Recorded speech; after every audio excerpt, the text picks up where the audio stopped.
The poor dog that's been stuck here for a day and a half now, and the dog catcher is coming to help this poor dog.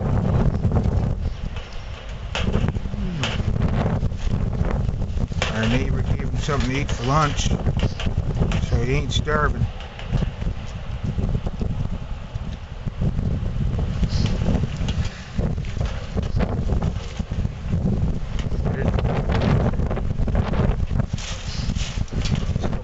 Dog out.